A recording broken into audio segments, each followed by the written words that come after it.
Welcome to everyone. We trust you had a good week and that you are blessed. And it's always a great privilege to be in the house of the Lord. Hallelujah. Today I'm going to share with you a theme that's been on my heart now for the last month or so, and I've just been working through it, and I'm going to share it. And it's interesting whenever you want to preach that. Also, then you are confronted with many things in your life. But it's so powerful. I'm speaking this morning about living a genuine Christian life that is proven or seen through our actions and through our lifestyle. And if you just bear with me today, we're going to get somewhere. But you know, I believe it's not just about what you believe, but it's living out what you believe. It's not just our words. You know, our words can sometimes, God is good, God is amazing, hallelujah. But it is our actions showing that God is good. Trusting the Lord when it does not go good. Being confident in Him when there's many challenges. And we had a Frontline Men event last year, December the 16th. We had an event, and there we had a speaker, and the speaker was speaking about James, the book of James. And it's only 5 chapters. But when he was speaking about the book of James, he was saying how, you know, how it has changed his life. And he preached from it, and he taught from it, and he spoke about how it's practical principles for Christian living, and that it's showing about how we grow in the Lord and our maturity in the Lord. And I have a gentleman in the church. He's still new in God, maybe a year and a half, and he's been struggling with many things, and I've been trying to help him, and I've seen him, and we've prayed with him, and he just started reading that book, James, the 5 chapters, and he wrote me a letter about 2 weeks ago, and he gave me a long letter, and he said, Pastor, you know, that this book of James has really helped me how to apply things in my life, how to change things. And I've seen the fruit of it in my life. And I want to preach from James this week, next week, and we'll see maybe some other weeks as well. But we're going to look at the book of James, and James is a very practical book.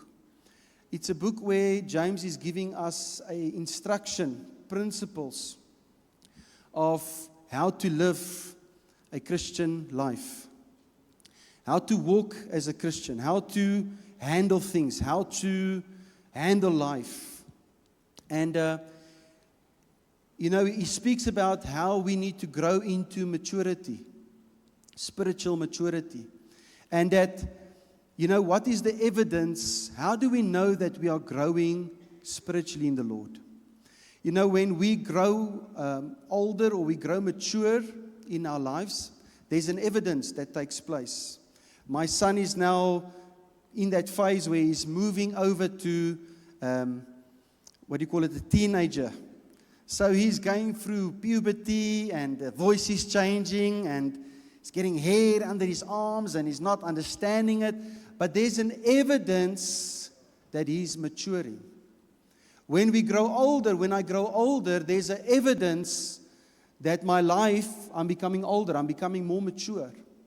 But how do we know that we are growing in the Lord and that we are becoming more mature in God?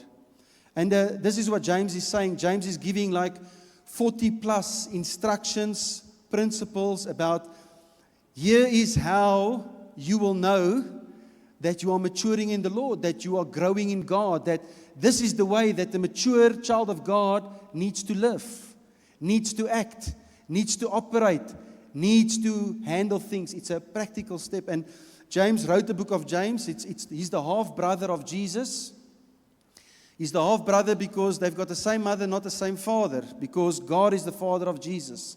Joseph is the father of James. So it's the half-brother. And James speaks straightforward. He doesn't go around. He speaks straightforward, and he says it straight. And even like Jesus, many of the things that James says can be quite challenging for us to apply. And we're going to look at a few principles. Like I said, there's more than 40. I think there's 50 plus principles of just how to walk as a child of God. And this morning I'm going to share 2 with you from the book of James 1. Read with me James 1 from verse 1 to 4, and then also we're going to read verse 12.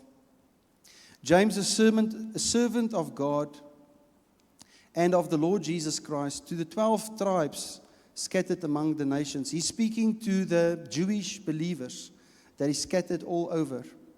He says, greetings. Consider it pure joy, my brothers, whenever you face trials of many kinds, because you know that the testing of your faith develops perseverance. And perseverance must finish its work so that you may be mature and complete, not lacking anything. Verse 12, blessed is the man who perseveres under trial, because when he has stood the test, he will receive the crown of life that God has promised to those who love him. James is going to tell us here, he's going to say that we need to persevere under trials. We have to push through under trials, and he's going to explain to us how to handle when trials comes our way. And we're going to look at that this morning. Let's just close our eyes and we're going to pray. Father, we just thank you for your word this morning. We thank you that your word will touch us, that your word will speak into our hearts. Right now, that your word will be like a two-edged sword, that it will pierce through bone and marrow. It will touch our hearts this morning. And Lord, that we can learn from this study. We can learn this morning from your word. Lord, we give your word right back to you. We dedicate it to you. And we ask you, Father, that you will speak to us today through your word. That you will address things in our lives and that you will help us to grow and to mature through your word. In your mighty name, we say thank you, Lord. Amen. James begins this letter and he says, consider it pure joy whenever you go through trials. The first thing that I noticed there is that I looked at that sentence, whenever you go through trials. And I wanted to understand, is it that trials is a maybe? And when I go research it and I look and I even ask ChatGPT, it says that trials in our lives is inevitable. Trials is going to take place in your life. And it's something that we must know, we must be aware of it. And children of God, when you give your life to Jesus Christ, it doesn't mean that you're going to live a problem-free life. It doesn't mean that you're going to live a life without difficulty. In fact, because you're a child of God, I think you're going to have more trials and struggles, because we are living in a fallen world, because everything that what God stands for is contradiction to what the world stands for. And so there's going to be trials, there's going to be challenges, there's going to be difficulties in your life. And James is saying, I count it pure joy when we go through trials. What is he meaning? So must we celebrate? Must we have a party? Must we rejoice when we are going through trials? This is not what he's saying. And he's saying to us, there's a way how we need to operate, and there's a way how we need to respond, and there's a way how we need to handle ourselves when trials comes your way. And it's going to come. And he speaks about various kinds, different forms. It's going to come in different ways. It's going to come unexpected. It will be in relationships. It can be in your health. It can be financially. It can be spiritually. There's many trials that we are going to have to face. And James is saying, persevere. Stand strong. Count it as joy. Our joy is this, that the Lord is with us in those trials. That our joy is not in the trials, our joy is in Him. Hallelujah. That our joy is in Him and that He is with us. And that He is there to carry us through. And it's knowing that the Lord will never leave you and that the Lord will never forsake you. That's where our joy is. And that while we are going through trials, God is busy working in your life. And He's busy doing something in your life. That at the moment it might feel uncomfortable, it might feel scary, but God is busy doing something through your life and in your life.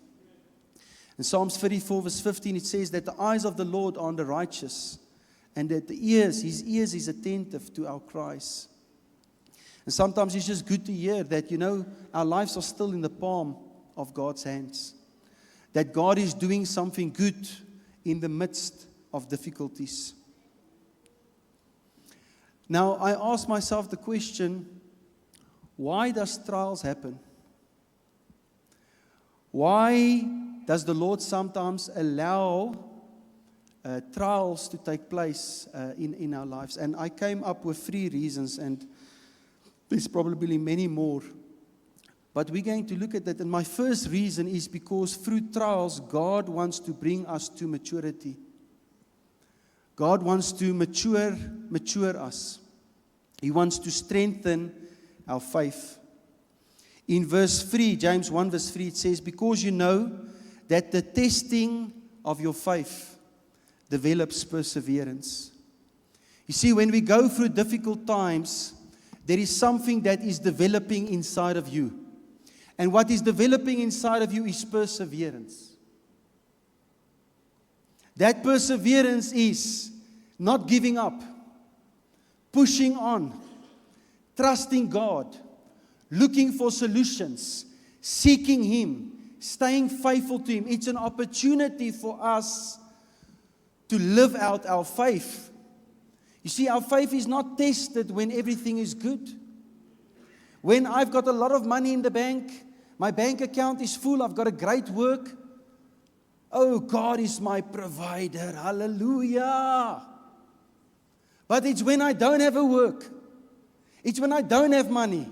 It's when I'm financially under stress. Oh, hallelujah. God is my provider. Or we say, God, why have you forsaken me? The devil is over me. You see, our faith gets tested in trials. And when we go through hardships, when we go through trials, it's an opportunity for us to exercise our faith. It's an opportunity for us to live out our faith. It's an opportunity for us to dig deep, to persevere. It says in the second part, verse 4, it says that perseverance must finish its work, so that you may be mature and complete, not lacking anything. You see, if we give up, if we quit, God is busy doing a work in your life, and we must not quit. We must keep pushing. We must keep trusting. We must keep depending upon the Lord, so that it will bring us to maturity. It will make us complete, and we will lack nothing. What does that mean? It means that there's a progressive work in your life. When you go through trials, there's something developing on the inside of you, and I wrote down a few things here. It's that God is making your character whole. God is working with your character. He is enlarging your faith. He's making you stronger. And your trust in Him is becoming stable, that your trust is not shaken. This is what it means to be mature, complete, lacking nothing. That God is bringing us to a good place. Let's see what Paul says in Romans 5 verse 3. This is what Paul writes. And he writes something similar in Romans 5 verse 3. He says, not only so, but we also rejoice in our sufferings, because we know that suffering produces perseverance. Perseverance, character. And character, hope. And hope does not disappoint us, because God has poured out His love into our hearts by the Holy Spirit, whom He has given us. See, Paul is saying the same thing. He sees that sometimes the way we need to handle our trials is we need to persevere. We need to continue.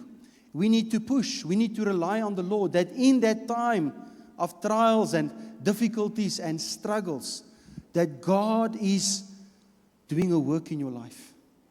That He's busy forming your character. He's busy shaping you. He's busy bringing spiritual growth in our lives. If we consider it joy.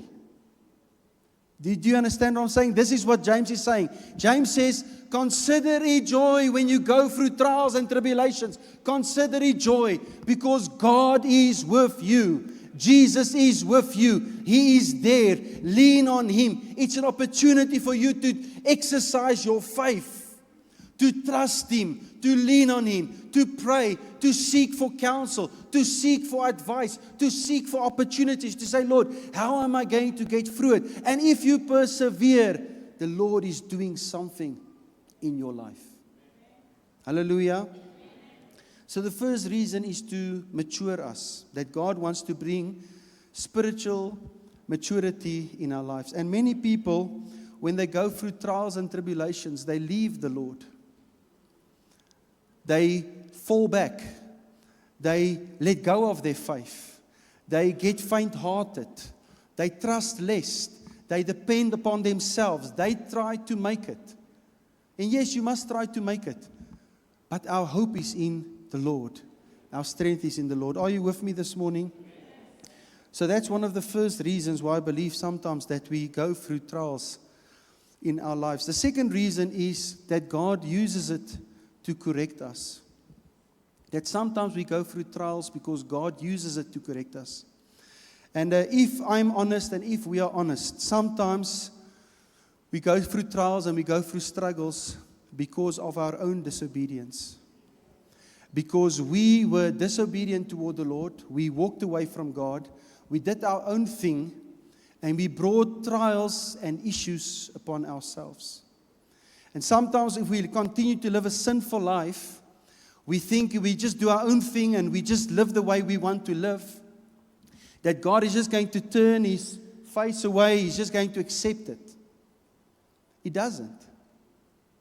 And even in my own life, and I will use myself an example, I always like to use examples. Even in my own life, I have faced many trials in my life.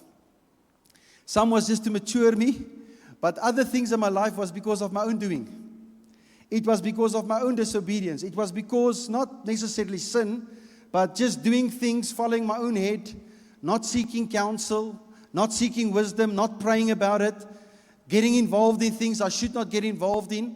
And it put me through a lot of trials. It put me through a lot of difficulties. It stole my time. It stole my attention. It stole my energy. It stole a part of my life. It made me older. It stole my money. And when I was in it, I knew that it's not God. It's not people. It's not the devil. It's me. It's me. That I have done things that I was not supposed to do. I've walked away from the Lord. I was disobedient.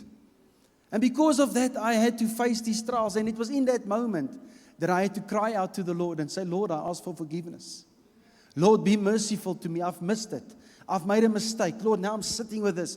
Now my family is also now, because of my things, they are also experiencing this. Lord, help me through this. What is the solution? Lord, help me to forgive because I was becoming to be bitter. Lord, help me through this situation. Help me, Lord God, to find forgiveness in you, to forgive those that has done wrong against me. You see, it's in that time that the Lord comes and He corrects my life. It's in that time that the Lord comes and He does something in me. And He breaks certain things and He sets me free and He makes me stronger and He corrects my life. And there's examples in the Bible of this as well. The prodigal son. You can go read it, Luke 15:11. Verse 32, it's the parable that Jesus uses about the prodigal son. The younger son, he wants his inheritance. And what does he do? He goes and he squanders and he wastes his inheritance on prodigal living. It means on wild living. He's in a sinful place. And then he spends all his money, everything. And then there's a famine, a severe famine in the land. And he's got no money. And what does he do? He needs to go and report for duty. I have to get a job now. And the work that he gets, he becomes have to feed the pigs in the field. And while he's feeding the pigs in the field, he's like wishing that I could have the food that I'm feeding the pigs. And it's in that moment where he was there on his lowest. The Bible says, I think verse 17, he says, he came to his senses. He came to his senses. He had to realize that I am here because of my own doing, because of my own disobedience. Let me go back to my father, because there he's got servants that's got food left, and I've got nothing. Let me ask him, I have sinned against God and I've sinned against you.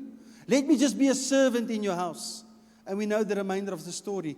As he goes back, God is there, the Father is there, but his arms is wide open. You see, when we sometimes go through trials and we go through tribulations, it's of our own doing, and the Lord will use it to correct us. The Lord will use it to guide us back. The Lord will use it to guide you back to him, but you have to be rock bottom. You have to come to your senses. You have to know that it is my doing. I have left the Lord. I have forsaken the Lord. I have forsaken the principles of God. There's another example, is Jonah. Just Jonah 1. You can just go read Jonah. What did Jonah do? He was disobedient in a different way. The Lord told him to go preach to the people of Nineveh. What does Jonah do? He tries to get as far away from Nineveh as he can because he doesn't want to. He gets on a ship. He's going to Tarshish. And on his way to the ship, what comes? There's a massive storm. And the people on the boat says, who did something wrong? What is happening on the storm? Is now my own words, paraphrase. What's happening here? Pray to your gods. Who has done it? And I don't understand. They pulled lots or something. I don't know what's the lots that they pulled. But in any case, long story short, Jonah is at the bottom sleeping. He's in the storm. He knows why there is a storm. It's not that he doesn't know. He knows the reason there's a storm is because of me. It's because of my disobedience. It's because I am not listening to the Lord. And so Jonah comes and he says, listen guys, it's me. It's me. I'm the reason that there's a storm. And so what do? They try to save him. All right, let's row back to shore. Let's row back to shore. You see, sometimes we try to save people. But sometimes we must first hit rock bottom so that God can touch our lives and save us. And so they try to save him, and they realize the storm is just getting worse. And the current is just too strong. What do? After they threw everything else overboard, they throw him overboard. And a big fish comes and he swallows him, and he lives in the belly of the fish. When he's there in the belly of the fish, what is he doing? Oh God, you have left me. Why have you forsaken me? Devil, you have attacked my life. No, he's sitting there. You silly Jonah. Why didn't you listen to the Lord? Because it's my disobedience that has brought me here. And it's in that moment when he comes back to God that God comes and he uses him mightily. Do you understand what I'm saying? Sometimes we go through trials because it's our own doing. And God comes and he wants to correct your life. You think what you're doing is great. Hallelujah. The world is doing it.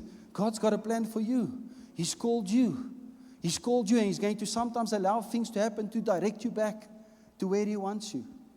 Do you hear what I'm saying? And then the third reason is just for direction. God uses sometimes trials in our lives just for direction. You're not sinning. You are not doing anything wrong. You are obedient to God, but life just happens. Life just happens. And Pastor Suzette, Dr. Suzette, ministered just quickly on that on Wednesday night. It's found in Acts 27:28 about Paul. And it's a long story. You can go read the story in the 2 chapters. The short version of the story is Paul goes on a boat. He's a prisoner. He's on his way to Rome. And for 2 weeks, there's a severe storm. They were not supposed to go. He warned them. A lot of things, go read it. But for 2 weeks, there's a severe storm. For 2 weeks, for 14 days, there is a severe storm. And God uses him to rescue all the people on the boat and all that stuff. And at the end of the day, the boat becomes shipwrecked. And they all end up on a small island called Malta. And there is people there that is sick and ill. And they need the physical hand of God. And God will use Paul to go and to miraculously heal all of those people. Paul was not disobedient. He was not ignoring the Lord. He was not. God just used that trial, that storm, to connect what he wanted to do.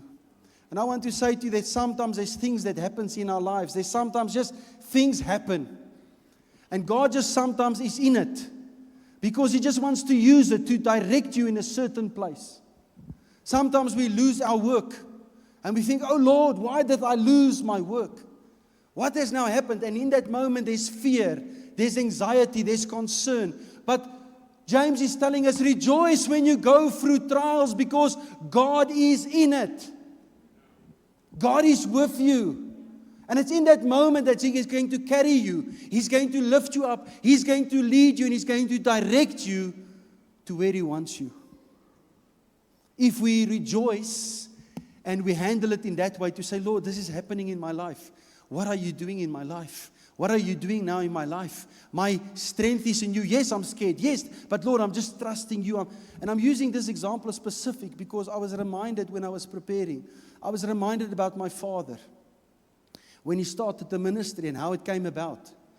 You know, when my father started Dynamis, he was a director of a massive company. A corporate company. You know, directors, they earn a lot of money.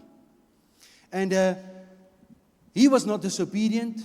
He was a hard worker. He spent his hours at work. He was full time. He was not in full time, but he was full time for the Lord. He would pray on Tuesday nights. He's got meetings. He's an elder in the church. He goes full out for God. But they tried to work him out. Unfair treatment, unfair this. So eventually there was a whole thing and he lost his work. At the same time, he was involved in a financial, like a scheme. It was a scheme that he put money and invested, but it was fake, and he lost his money.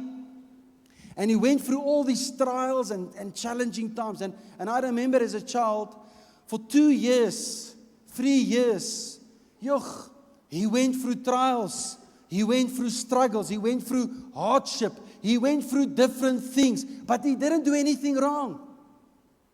But God had a bigger plan. God had a bigger picture. God had another direction. And this is where the birth took place of the church. This is where He established Dynamis. This is where God used him mightily as a pastor and as a leader. And sometimes God just comes and He directs us. So this is what James is saying. James is saying, this is the way I have to handle trials. We don't always understand it. We don't always know what is the reason behind it. But God is with you in it. God is with you in it. And God is calling you not to walk away. He's calling you not to look in your own abilities. But in that time, just to say, Lord, I'm just leaning on you today. I'm leaning on you in this time. I'm just finding myself in you, Lord God. Give me sight to see where you are taking me. Direct my life. Give me wisdom. Help me here. Help me there, Lord. Show me. Let me think of how I can get out of this. Or be my peace in this time. And this is what James is saying. James is saying, consider it joy when we go through trials. Because Jesus Christ is there. Jesus Christ is with you. And He's the one that will never leave you. He's the one that will never forsake you. And our joy is this, that He's the one that sits on the throne in your life. You see, I'm speaking to you this morning because this is real Christian living. It's real Christian living. It's not just hallelujah on a Sunday morning. It's in our week, there's temptations. In our week, there is challenges. In our weeks, there's relationships. In our weeks, there's things that's happening. In our week, there's sickness. In our week, there's hardships. In our life, there's things sometimes that we have to go through. And James is saying, listen, real Christian life means this, that in those times, it's your opportunity to live out your faith. It's in that time, it's your opportunity to really depend on me. It's in that time, it's your opportunity to really seek me, to grow deeper in me, to mature in me. Because I want to do a work in your life. And if you're going to allow perseverance, if you're going to push through, Pastor, I'm in a trial for 4 years. God bless you. 1 more month, the trial will stop. It's we give up just when the breakthrough is there.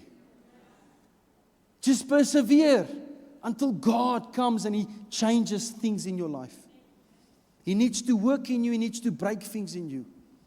Do you hear what I'm saying? You can just say hallelujah and amen and praise the Lord. Because, sometimes we want just the good messages.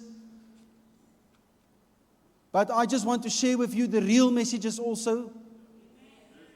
That God can just really be with you in your testing times. Because I know it's in my testing times that the Lord has matured me. It's in my testing times that God has pushed me through.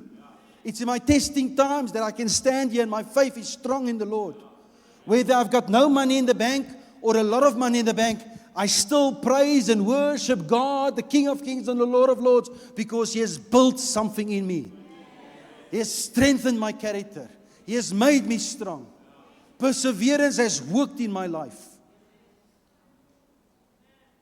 And it has formed me and shaped me and developed me to say, whether it's good or bad, God, you are amazing, and I serve you and praise you and worship you, and I put you first in my life always.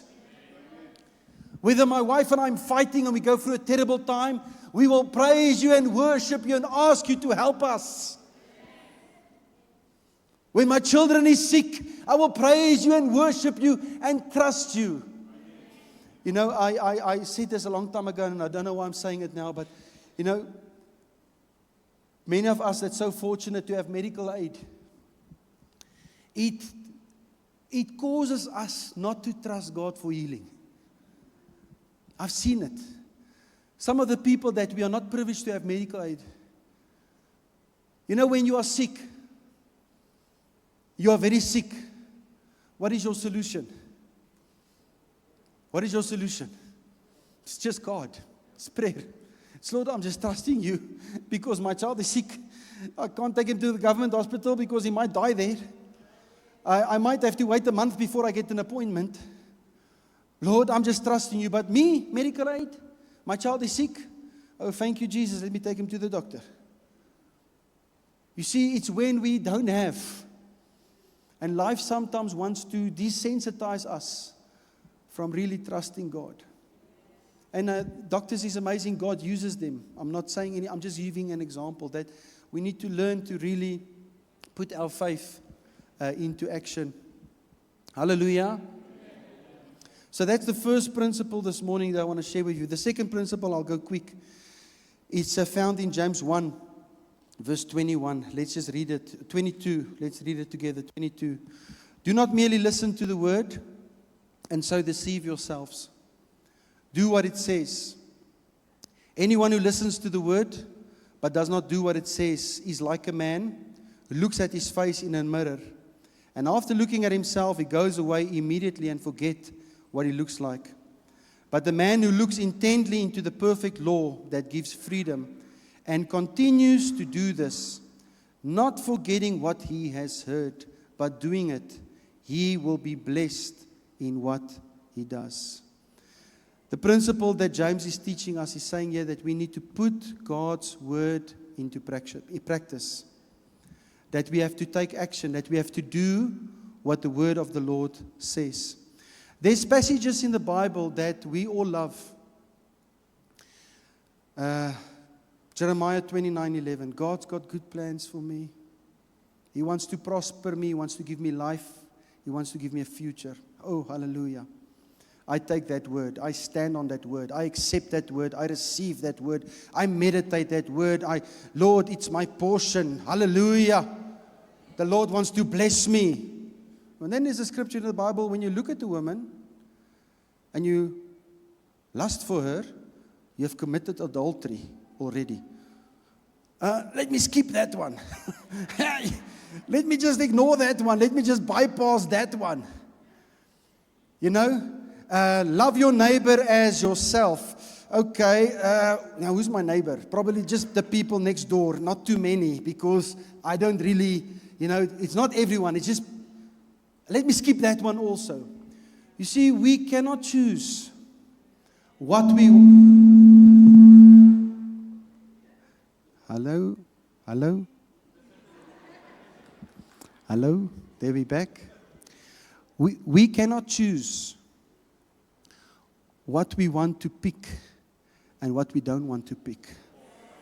We cannot choose what we want to live out and what we don't want to live out. And this is what James is saying. James is saying if we receive the word and we don't practice it in our lives, we don't live it out, we don't exercise it, we don't take action, that we are deceiving ourselves. It's speaking about self-deception. That you are just fooling yourself, that you are leading yourself wrong. You are leading yourself in the wrong direction. You are deceiving yourselves. But when we do everything, the whole picture, what God is saying, and we begin to put it into practice, we will be blessed in what we do. Do you hear that? This is so powerful for me. And I forgot to mention something also about the promise from the previous principle. Just go read the principle also from James 1 verse 12. There's also there a promise. It's a blessing. It says that when we persevere, that there is a blessing. We will be blessed. And that blessing is that we will receive the crown of life. That God is with us. Here it says that when we do what God tells us to do, when we follow the word, when we follow the principles, we will be blessed in everything that we do. So it's your choice. Do you want to read the word, receive the word, and not do it? Then we are deceiving ourselves. Or do we want to read the word, receive the word, and begin to apply it, live it out, step by step? You will be blessed in what you are doing. Now we know that it's hard sometimes to put everything into practice. It's not always easy. But again, the answer is always, it's not in our own power. It's in the strength of the Lord that lives on the inside of us. That God makes us able. That His grace is sufficient. That He is there in my weakness. That He is my strength. He is there to help me. He is there to lift up my arms. He is there to support me along my journey. That it's not just easy always to do the things. But this is what James is saying. He's saying, listen, blessed are you when you have this attitude to say, I'm going to follow the word of the Lord. I'm going to follow the word of the Lord. And I want to say this, that the Bible is God's absolute truth. For me, the word of the Lord is God's absolute truth. It's His love letter to a dying world. It is bringing people to the full understanding that we can have forgiveness through our sins and we can have life through faith in Jesus Christ. When we come into repentance, that we can have a relationship with Him and appreciate what He has done for us on the cross. And I'm just honest with you this morning, church. I don't want to be a motivational speaker. I don't want to be in church and be an encouraging speaker. Say, God loves you, God cares for you, and it's all the truth. But we never speak about the complicated and difficult scriptures that is found in the Bible. Then we are not going to change. We are not going to be blessed. We are not going to be formed and shaped how God wants us to be. Because we are speaking only some truths and not all the truths. We are not speaking the full extent of what God is saying, what God is reading. And when you look at it, it says, when you look into the perfect law of God, that brings liberty and freedom. It's when we apply everything that God gives us. When we apply everything in our lives, you will be blessed in what you do. And, maybe not so much in South Africa, but, we are connected to few people. There's churches now. Chris was there. He was in America now, not too long ago. There's churches that's got, how many people is in that one church, that one that you took the picture, that wrong one? How many seater is that? 50,000 seater church. But it's got nothing to do with God. It's got to do with many other stuff. There's churches now that, they are motivating people, speaking people, singing circular songs. They're not even worshiping God. They just, but we feel good. We feel good. We went. It's about feeling good. And I'm just honest, man. I don't want you to feel good. Because you know why I don't want you to feel good? I'm not going to feel good if you are in a pit and you can't get yourself out. And then I did not take up my responsibility to speak the truth and to build something in your life. And that's just my honest truth. I'm not here to play games. I'm here to teach the truth and to say, Lord, help me. There's many scriptures I don't understand yet. Then I also do that. I say, Lord, but I'm going to come back to that one. I'm going to come back to that one. But I do this because I don't understand it yet. But I'm trying the Lord to not ignore the difficult things. Not to ignore the difficult things, but to speak the truth and to receive the truth in my life so that change can take place in my life. Because if I'm going to apply that what I learn, that what I read, the full truth, I will be blessed in all that I do. And that is what I want to share with you this morning. And we're going to look at a few more next week, just from the book of James. Practical living. Living out your faith as a genuine child of God. It's not just about being in church and receiving the word. It's about allowing God to work through you, to work in you. I passed the test yesterday. I just want to say quick. I passed the test. My wife was difficult yesterday. Hallelujah. My wife was difficult yesterday, and I'm very excited yesterday because I'm preparing. I'm excited. I'm like full of games and jokes and stuff. And so she's there busy with something, and I'm like doing something, and now I'm irritating her. And she comes and she says to me something. I passed the test. Immediately the word I applied it. My wife, please. I ask forgiveness. I'm not now I'm just making jokes.